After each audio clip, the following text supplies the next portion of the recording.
aquí cerca de la casa. Me preguntaste cuál es la condición de Manuel ahorita. Hasta el día de hoy yo no he podido ver a Manuel. Ni a ninguno de los padres ha podido ver al resto de los 16 muchachos que están allí detenidos. Yo temo por la salud de mi hijo está herido, mi hijo está hacinado, durmiendo en el piso, tiene una semana sin bañarse y tiene heridas en la espalda. Podemos llevarles escasamente la comida, solo agua. Me parece injusto que me nieguen mi derecho a verificar que mi hijo está sano y por lo menos verle a los ojos y decirle que confíe en mí, que yo estoy haciendo todo lo necesario para que se le restituya su derecho a la libertad. Porque él no estaba manifestando, pero manifestar no es un derecho, no es un delito. Los otros muchachos que estaban manifestando no tienen por qué estar detenidos. Manifestar no es un delito. No tenemos que dejarnos amedrentar porque eso es un derecho. Estamos conversando con Eugenia Salinas de Vicuña, una madre venezolana que está clamando por la libertad de su hijo, un joven de 21 años de edad, Emmanuel Vicuña Salinas. Eugenia, ellos han tenido contacto al menos con su defensa. ¿Cuál es el estado de esto? ¿Están imputados por algo? ¿Cuál es la situación? Sí, que el día que los juez les levantaron cargos, obstrucción de la vía pública, agavillamiento y insólitamente hurto. Porque como es una causa común de los 8 detenidos, se les ocurrió a los creativos fiscales poner hurto, cuando los muchachos lo que fueron fue robados, porque no solamente mi hijo y Ricardo que iban en la moto, sino que el resto de los muchachos cuentan la misma historia. No tienen carteras, no tienen zapatos, los robaron a ellos y les imputan hurto.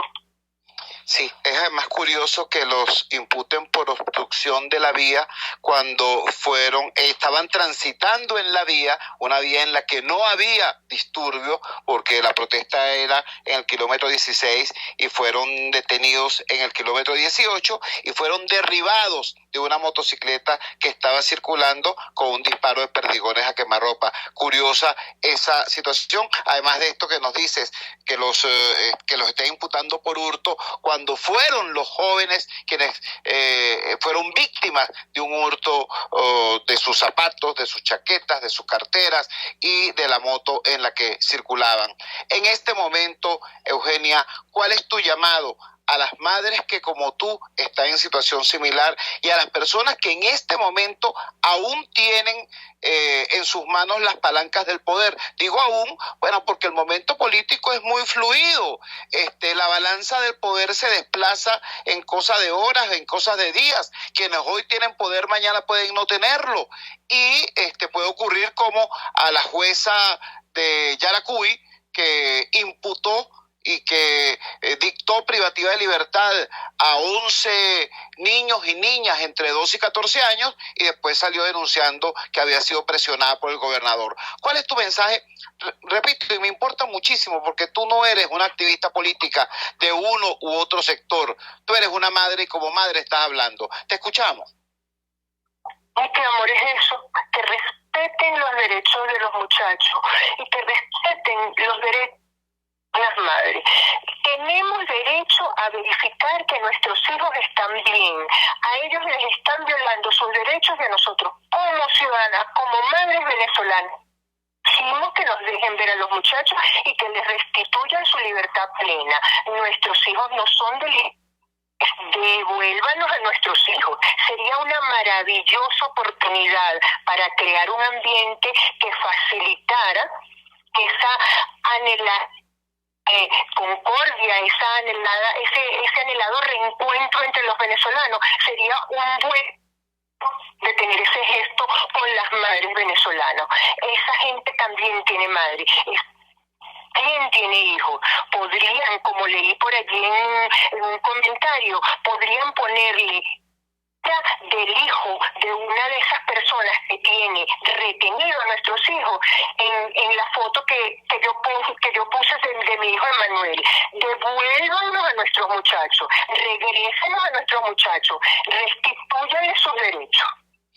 Gracias, Eugenia. Gracias por tu valentía, gracias por tu coraje, gracias por la generosidad con la que hablas, porque podrías estar hablando más bien desde el dolor, desde el resentimiento, casi que desde el odio, y sin embargo estás haciendo un llamado a la concordia nacional, a la restitución de la armonía y el respeto. Gracias, Eugenia. Buenos días, gracias, Chu. Fue la entrevista que en horas más tempranas le hicimos a Eugenia Salinas. Ella es madre de Emanuel Vicuña Salinas, un joven de 21 años que fue objeto de un disparo a mansalva, a quemarropa. Fue derribado de esa manera el vehículo en que transitaba, de la motocicleta en la que transitaba por la vía pública, una vía pública que no presentaba obstrucciones a la libre circulación. Luego fue robado, fue asaltado por los efectivos de seguridad que lo derribaron y se encuentra en este momento preso, imputado por unos fiscales maduristas y a la espera, pues, de un resultado. Mire, yo lo voy a decir con la calle del medio. Señor Maduro, usted que anda diciéndole a Trump que quiere hablar con Trump, que quiere dialogar con Trump, que por favor Trump le dé una audiencia, le dé una palomita, pues. Usted que anda en eso. Con quien usted tiene que hablar es con Eugenia Salinas. Con quien usted tiene que hablar es con las madres de esos 77 niños venezolanos que fueron detenidos y que están presos porque les dictaron privativas de libertad. Usted tiene que hablar con los familiares de esos 800 venezolanos que han sido detenidos injustamente desde el 21 de enero para acá. Usted tiene que hablar con los deudos de los más de 35 muertos venezolanos asesinados en el marco de las protestas en los últimos días. Es con eso con lo que usted tiene que hablar. Y se lo digo de verdad, porque aquí tenemos que evitar una desgracia aún mayor. Siempre se puede estar peor, siempre. Y aunque su gobierno, señor Maduro, es una desgracia absoluta, puede haber desgracias peores. La frivolidad puede conducir a la guerra civil, al odio entre hermanos, al exterminio entre hermanos. Y eso no se para con propaganda, eso no se detiene con propaganda, ni con amenazas, ni con discursitos. Eso se detiene obrando activamente en función de la concordia. Liberen a los presos. Como dice Eugenia Salinas, devuélvannos a nuestros muchachos. Es la voz de una madre. Actúen ahorita que todavía tienen tiempo. Pero el tiempo es un recurso natural no renovable. Pasa y se acaba. Repito, hablando desde la preocupación venezolana, desde el dolor por Venezuela. Yo no me inscribo entre los que alegremente, con ligereza, con frivolidad, desde un lado o desde el otro, dicen, no, es que aquí tiene que haber un sangrero para que esto se resuelva. No, chicos, yo no creo eso. Yo no creo que el fulano sangrero tenga las virtudes mágicas de resolver lo que el entendimiento entre venezolanos no ha resuelto. No, yo creo que esto hay que resolverlo apelando a la voluntad del soberano, a la voluntad del pueblo, y creo que tiene que haber un acuerdo que permita, un acuerdo social, nacional, político, que permita que precisamente esa opinión del soberano sea la que determine cómo va a evolucionar esta crisis política hacia una Venezuela de todos, hacia una Venezuela libre y próspera y democrática, no como este desastre. Pero mientras tanto hay que actuar ya. Escuche la voz de las madres que están diciendo de manera desgarradora, devuélvanos a nuestros muchachos. Vamos a la siguiente pausa comercial y ya regresamos con muchísimo más de La Fuerza. La fuerza es la unión. Les estamos presentando Unidad, la fuerza es la unión, solo por RCR 750 AM. Puedes seguir nuestra programación a través de rcr.tv, la radio que se ve. En RCR somos vanguardia. Toda la programación de tu RCR también la puedes seguir a través de la internet. Audio y video en tiempo real. Noticias y mucho más. No te pierdas ni un segundo de nuestra programación. No hay excusa ni cadena que valga para que dejes de escucharnos. Ingresa a rcr.tv, la radio que se ve. RCR 750 AM, porque lo bueno une.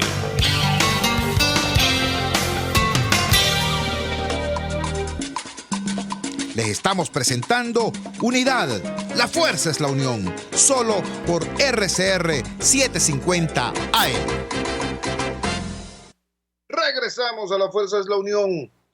Hoy, bueno, mucha gente se pregunta y con toda razón, bueno, ¿y esto cuánto dura? Porque ya la gente no se pregunta para dónde va esto. Es obvio que el gobierno es inviable, es obvio que el régimen es insostenible, es obvio que esta situación procurada, mantenida, sostenida por el madurismo es sencillamente insoportable. Eso es obvio.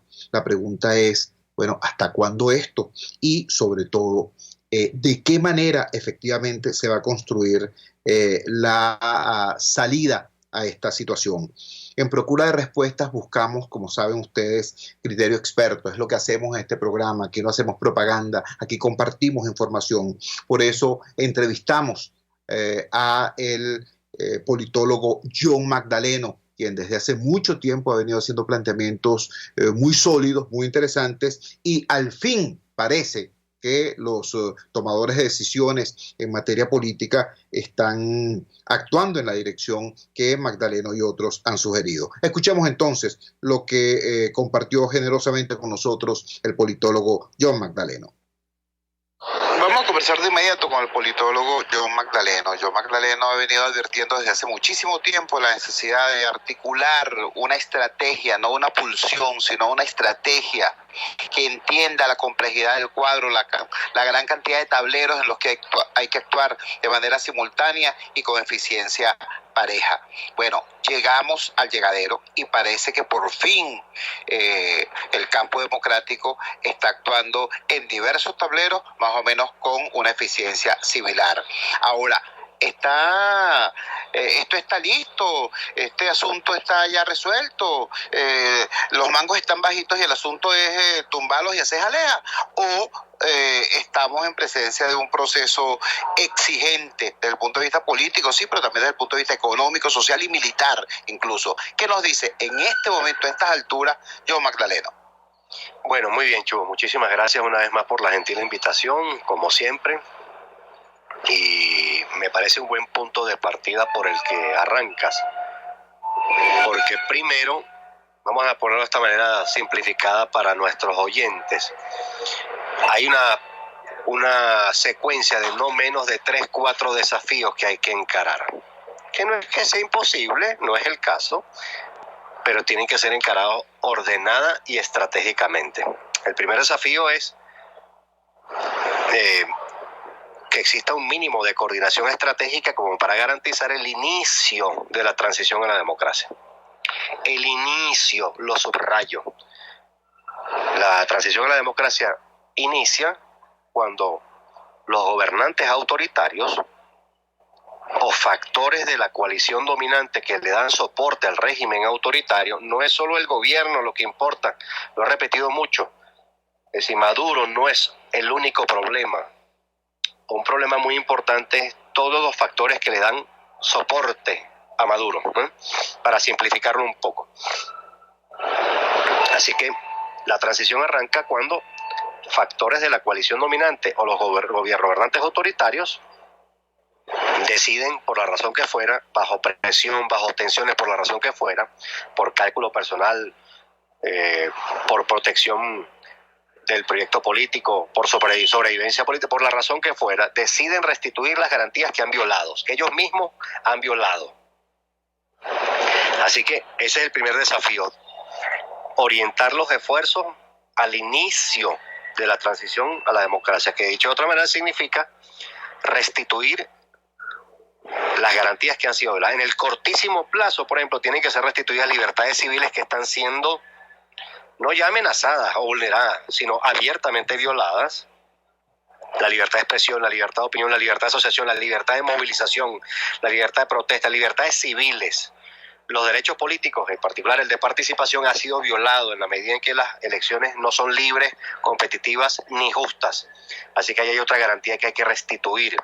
Y como esas, muchas otras. Las inhabilitaciones decididas arbitrariamente por un órgano administrativo. Eso también es una violación constitucional. La idea de que no puedan celebrarse elecciones en un clima de opinión que se forme libremente, una opinión pública que no se forma libremente, sino con interferencia del Estado, no es opinión pública libre. Esa es otra garantía que ha sido violada. Es decir, de las 9 garantías procedimentales básicas con las cuales se caracteriza la democracia, en Venezuela se han violado 8.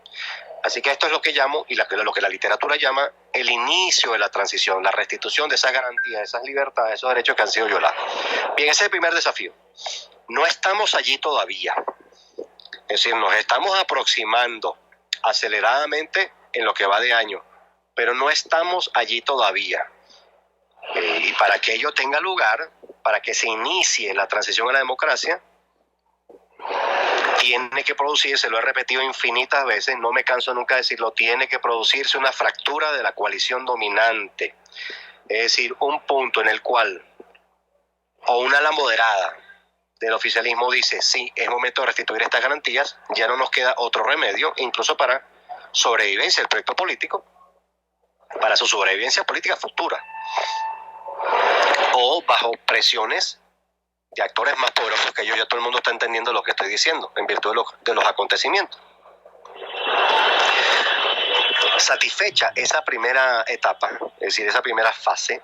Disculpa que te interrumpa, John, pero si bien es cierto que no estamos allí todavía, tu advertencia es tremendamente pertinente por la tentación que hemos visto en más de una ocasión de, en vez de producir las reformas democráticas profundas cuando se llega a posiciones de poder, intentar reproducir el esquema autoritario simplemente con un cambio de elencos.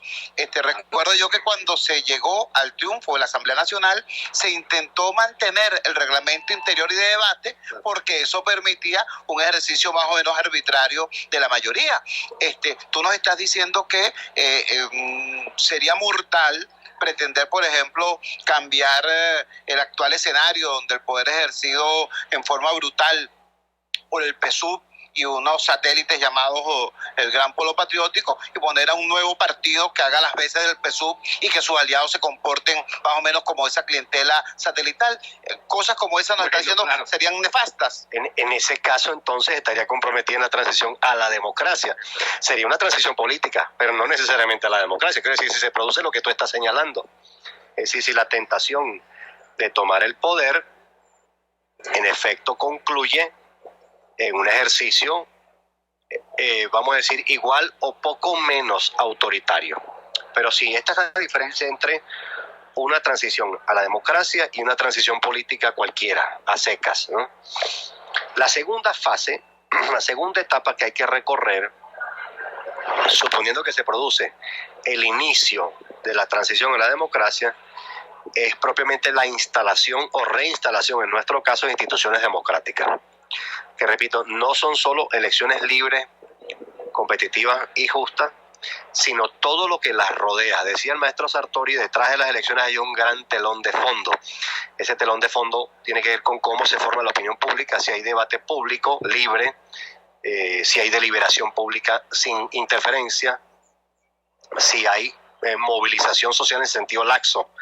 Es decir, movilización de sectores, no solo marcha, movilización, si los grupos de intereses se pueden movilizar a favor de algunas causas, a favor de la defensa de algunas reivindicaciones. Así que esta es la segunda fase, la democratización, es decir, instalación de instituciones democráticas. En nuestro caso sería reinstalación, porque ya tuvimos una experiencia democrática en el pasado, una experiencia democrática prolongada, con todos sus defectos, pero era en efecto una experiencia democrática. Cuando hablamos de la reinstitucionalización democrática del país, estamos hablando también de instituciones fundamentales como la Fuerza Armada. Y los poderes públicos, desde luego. Es decir, no puede haber elecciones libres y competitivas con un CNE que no se comporte de manera imparcial. No puede haber elecciones libres y competitivas si la Fuerza Armada, como bien sugiere, no tiene una actuación apegada a la Constitución y de hecho interfiere en el proceso, como ha ocurrido en más de una ocasión. No puede haber elecciones libres y competitivas si órganos como la Contraloría, la Fiscalía y, más importante aún, el Tribunal Supremo de Justicia, tanto la Sala Electoral como la Sala Constitucional, no están en efecto ciertamente comprometidas con el texto constitucional, incluso por encima del partido de gobierno, su compromiso con el partido de gobierno. No puede haber elecciones libres y competitivas si no se puede recurrir a órganos para denunciar irregularidades en el trayecto de la precampaña, la campaña electoral y una vez que se anuncien los resultados. Es decir, elecciones libres, competitivas y justas supone un entramado institucional que permite canalizar por la vía constitucional la demanda política y social.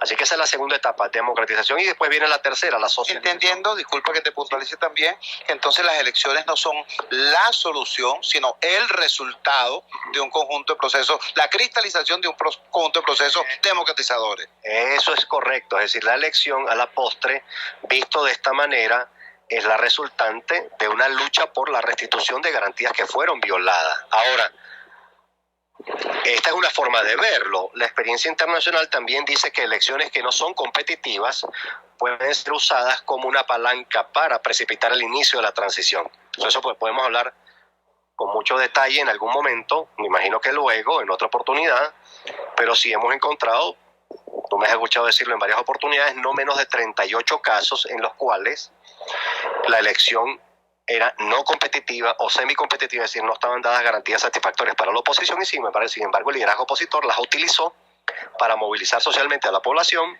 y para producir una fractura de la coalición dominante. Es decir, las irregularidades o hasta el intento de fraude fue tan severo y en algunos casos hasta se consumó, y eso produjo una reacción adversa incluso en el seno de la propia coalición dominante, que terminó precipitando el inicio de la transición a la democracia. Bien, pero volvamos a nuestra fase. Dijimos la primera, liberalización, que es el inicio de la transición a la democracia. Se llama liberalización. Se restituyen garantías violadas. Segunda, democratización. Se reinstalan, en nuestro caso, instituciones democráticas. Tercera, socialización democrática. Es decir, el uso de procedimientos, de instituciones, el hábito en el uso en estas instituciones, típicamente las elecciones, los derechos de participación, configuran una cultura propiamente cívica, una cultura propiamente democrática. Esta es una etapa muy importante, pues es la etapa en la cual se le suben los costos a los intentos de reversión autoritaria que experimentan todas las transiciones en el mundo, en todos los casos. En todos los casos existe la tentación, una vez que inicia la transición, una vez que se instalan las instituciones democráticas, en todos los casos existe una amenaza de regresión, de reversión autoritaria al pasado, o incluso grupos que desean conducir los acontecimientos a otras modalidades de regímenes no democráticos. ¿Sí?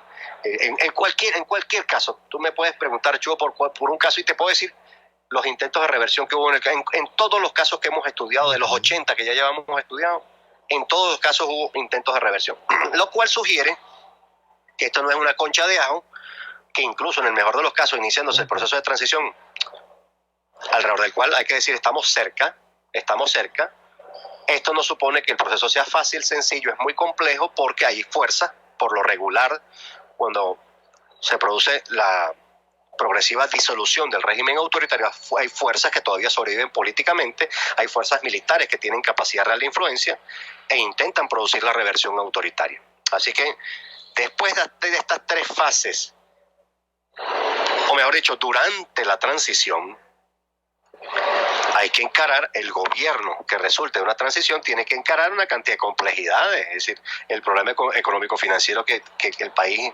enfrenta en virtud de cuadros de hiperinflación, pero al mismo tiempo en virtud de una caída relevante de los ingresos petroleros, porque el volumen de producción petrolera viene cayendo. Y también tiene que encarar la situación que hay de recesión, es decir, tiene que haber un esfuerzo de reactivación económica temprano, y también tienen que encararse las consecuencias sociales de la crisis económica, del colapso económico que ha experimentado el país. Es decir, ya el último estudio de la Católica, el estudio en COVID, la encuesta de condiciones de vida, había reportado a finales del año pasado 94% de pobreza. Eso no debe estar en este momento por debajo del 97%, es decir, la gran mayoría del país está en situación de pobreza en este momento. Eso es lo que va a recibir ese nuevo gobierno una vez iniciada la transición. Por tanto, ese gobierno tiene que tener una altísima sensibilidad social para echarle una mano a los sectores populares, es decir, para confeccionar un programa de asistencia que en el corto plazo le brinde soporte a los sectores más desposeídos, pues aquellos a los que más ha golpeado la hiperinflación. Ese gobierno tiene que encarar simultáneamente las amenazas que van a provenir tanto de las fuerzas, de los focos de las Fuerzas Armadas, aún con el proyecto autoritario en mente. También tendrá que encarar fuerzas paramilitares y desde luego grupos autónomos que están organizados, o sea, de la delincuencia organizada, o sean digamos colectivos armados que actúan por su propia cuenta. Tendrá que encararlo porque en efecto la amenaza de que rebroten y se produzcan algunos eventos de violencia, la amenaza va a seguir estando planteada. Ese gobierno tiene que encarar, digamos, la inmensa tarea de acometer una cantidad de reformas legales, institucionales, para volver viable la transformación del Estado, como tú ya apuntabas en una de tus preguntas, pero sobre todo, para volver factible la democratización. Es decir, que de lo que estamos hablando es de un proceso complejo. No se olvide, no se pierda de vista que el chavismo va a existir y va a intentar entorpecer todo el proceso. Lo va a intentar entorpecer, especialmente los factores más radicales. Puede que con los factores moderados se pueda hacer algún trabajo, ese gobierno pueda llegar a tener algún tipo de diálogo, pero los factores más radicales, los más extremistas del chavismo, desde luego van a intentar entorpecer el avance del proceso. Esta fue la conversación, parte de la conversación que tuvimos con el John Magdaleno a propósito de esta compleja situación que tenemos. Ciertamente el régimen se ve extremadamente debilitado, sin base social interna de apoyo, aislado internacionalmente. Ahora, el camino a transitar para lograr el cambio es demasiado importante, porque de cómo se transite será exactamente la calidad del proceso político posterior. Vamos a la siguiente pausa comercial y ya regresamos con muchísimo más de La Fuerza. La fuerza es la unión. Les estamos presentando Unidad. La fuerza es la unión. Solo por RCR 750 AM. Puedes seguir nuestra programación a través de rcr.tv, la radio que se ve. Si buscas caucho para los vehículos de tu empresa, sean camiones, buses, camionetas o carros, llama a Cauchera Fran Luis al 0212-481-1752, 0416-607-6406 y 0412-815-6712. Para mayor información, visita @Cauchera Fran Luis en Twitter, Instagram o Facebook, o escribe al correo caucherafranluis72@gmail.com. Cauchera Fran Luis, tu mejor opción. Antes de empezar el día, entérese de lo que acontece en el país junto a Pedro García Otero en Titulares de la Mañana. De lunes a viernes a las 6:30 de la mañana. Acompáñelo y empiece su día bien informado. Titulares de la Mañana con Pedro García Otero.